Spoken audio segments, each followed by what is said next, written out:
নমস্কার, আমি ডক্টর দিব্যেন্দু মণ্ডল। আজ আলোচনা করব নাক ডাকা, যাকে মেডিকেল টার্মসে বলা হয় স্নোরিং।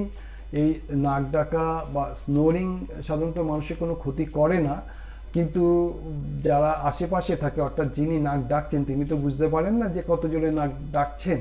তো আশেপাশে যারা থাকে তাদের এই মেন অসুবিধাটা হয়। তো এই নাক ডাকা বন্ধ করার জন্য অনেকেই ঘরোয়া অনেক টোটকা ব্যবহার করেন, কিন্তু সেক্ষেত্রে দেখা যায় পুনরায় আবার সেই নাক ডাকা ফিরে আসে। তো আজকে আমি বেশ কিছু হোমিওপ্যাথি মেডিসিনের নাম বলবো, যে মেডিসিনগুলির দ্বারা কিন্তু এই নাক ডাকা বা স্নোরিং সম্পূর্ণ দূর হয়ে যায়। তবে তার আগে আমাদের আরেকটি বিষয় জানতে হবে যে এই নাক ডাকা যদি স্লিপ অ্যাপনিয়ার কারণে হয়ে থাকে তাহলে কিন্তু এটি ভীষণভাবে ক্ষতিকারক। তো আজ আমরা এই স্লিপ অ্যাপনিয়া এবং সাধারণ স্নোরিংয়ের পার্থক্যটা একটু জানবো, এবং একটা মানুষ ঘুমের মধ্যে নাক কেন ডাকে, অর্থাৎ কী কী কারণে মানুষ নাক ডাকে সে সম্বন্ধে প্রথমে আমরা একটু জেনে নেব। ঠিক আছে, তবে চলুন শুরু করা যাক।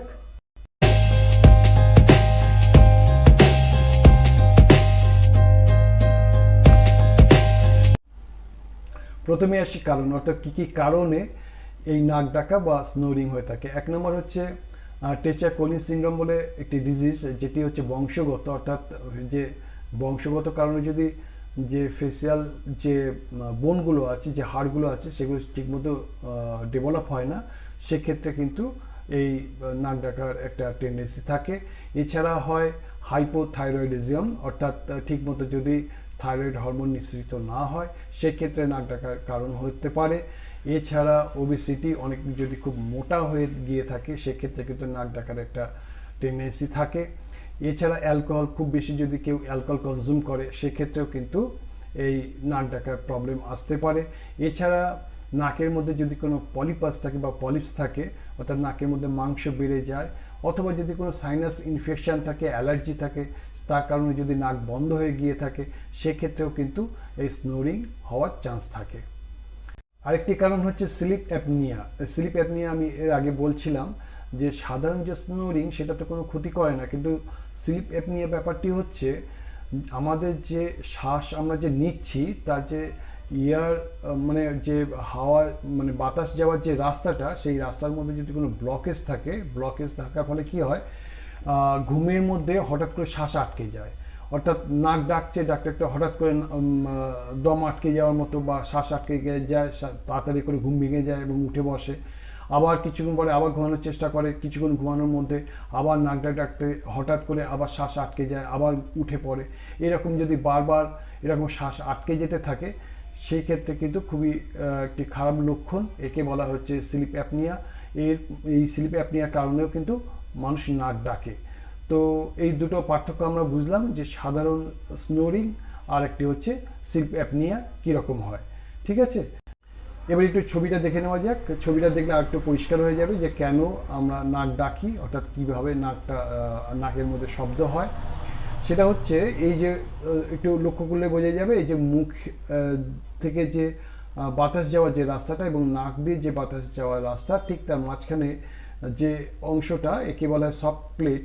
এই প্লেটটা কি করে, কোনো কারণে এই যে মূল যে এই যে শ্বাস যাওয়ার যে রাস্তাটা, এই রাস্তায় এটা ঢিলা হয়ে গিয়ে ওই রাস্তার মধ্যে গিয়ে পড়ে। আর তখন কি হয়, যে আমাদের যে বাতাসটা যাচ্ছে, মানে আমরা যে শ্বাসটা গ্রহণ করছি, সেই শ্বাসটা যাওয়ার সময় ওইখানে ভাইব্রেট হয়, অর্থাৎ ওই সফট টিস্যু ভাইব্রেট হয়, আর ভাইব্রেট হওয়ার কারণে কিন্তু আমাদের এই নাক ডাকার শব্দ আসে।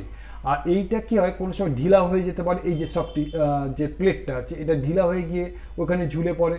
এছাড়া যদি বড় হয়ে গিয়ে থাকে এই সফট প্লেট, সেক্ষেত্রেও কিন্তু ওই যে রাস্তাটার মধ্যে, ওই যে ছবিটা দেখলে বুঝতে পেরেছেন নিশ্চয়ই, যে ওই রাস্তাটার মধ্যে গিয়ে অবস্ট্রাকশনের সৃষ্টি করে, তখন কিন্তু ওই সফট টিস্যু ভাইব্রেট হয়ে গিয়ে এই শব্দের সৃষ্টি করে। ঠিক আছে, এবার আসি ট্রিটমেন্ট। হোমিওপ্যাথি ট্রিটমেন্টের মাধ্যমে এই স্নোরিং বা নাক ডাকা সম্পূর্ণ সেরে যায়। তো এর যে প্রথম মেডিসিন সেটি হচ্ছে চেনোপোডিয়াম অ্যান্থিলমেন্টিকাম 200 হচ্ছে এর পোটেন্সি। এই মেডিসিনটি তাদের উপরে প্রয়োগ করা হয় যারা প্রচণ্ড জোরে নাক ডাকে এবং নাক ডাকার সাথে সাথে একটা ফোঁস ফোঁস করে শব্দ করে। তো এইরকম ব্যক্তিদের উপরে এই মেডিসিন খুব খুব ভালো কাজ করে। এটি খাওয়ার নিয়ম, সকালে দুপুরটা খালি পেটে একবার এবং রাতে দুপুরটা খালি পেটে একবার। এটি কন্টিনিউ 2 থেকে 3 মাস খেতে হয়। তারপরে সপ্তাহে একদিন করে 200 সকালে খালি পেটে একবার খেলে এই নাক ডাকা বা স্নোরিংয়ের প্রবলেম সম্পূর্ণ দূরে চলে যায়।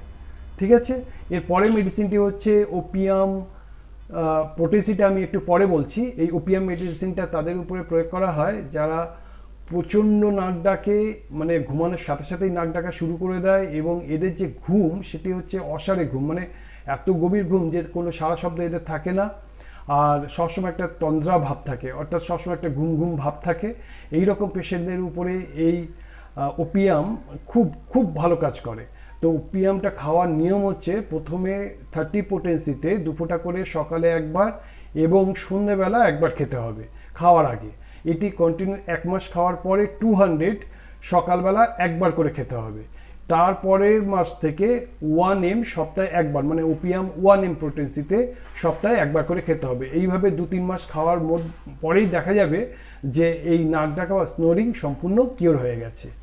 ঠিক আছে, এরপরে মেডিসিন হচ্ছে নাক্স ভূমিকা 200 হচ্ছে এর পোটেন্সি।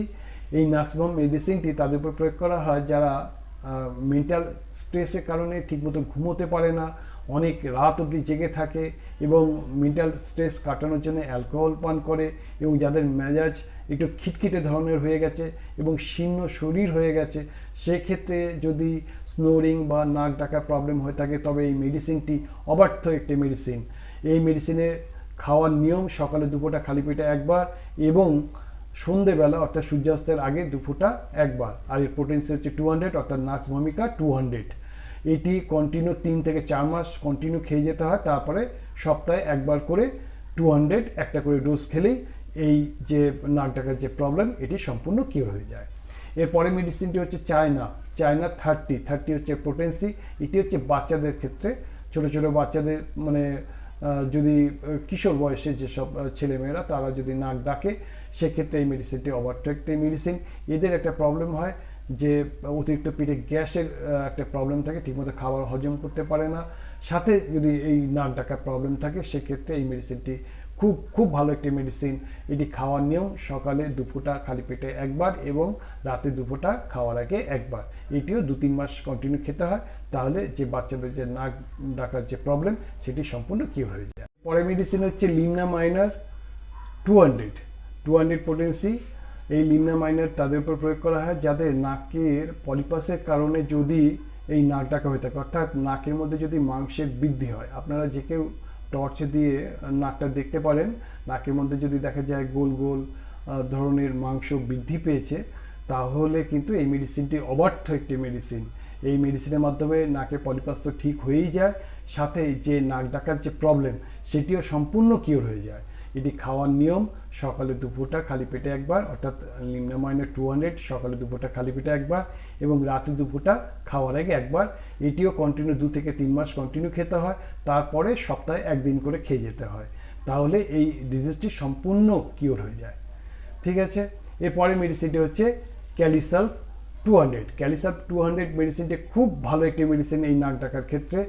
যারা ফোঁস ফোঁস করে তো শব্দ করেই, সঙ্গে হচ্ছে এই যে নাক ডাকার সাথে সাথে একটা দীর্ঘশ্বাস, মানে যেমনভাবে দীর্ঘশ্বাস মানুষ ফেলে সেই রকম একটা দীর্ঘশ্বাস ফেলে এবং সঙ্গে প্রচণ্ড জোরে শব্দ হয়, সেক্ষেত্রে কিন্তু ক্যালিসাল্ফ মেডিসিনটি খুব খুব ভালো একটি মেডিসিন।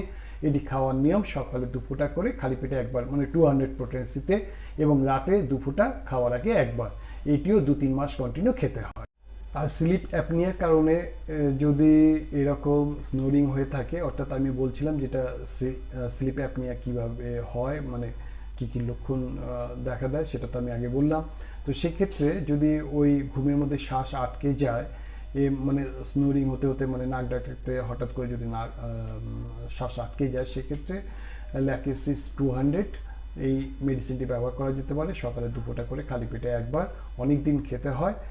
আর একটি ওষুধ হচ্ছে গ্র্যান্ডেলিয়া মাদার হচ্ছে এর পোটেন্সি। এই গ্র্যান্ডেলিয়া মাদারটিও এই যদি স্লিপ অ্যাপনিয়ার কারণে স্নোরিং হয়ে গিয়ে থাকে তাহলে কিন্তু এই মেডিসিনটি খুব ভালো মেডিসিন।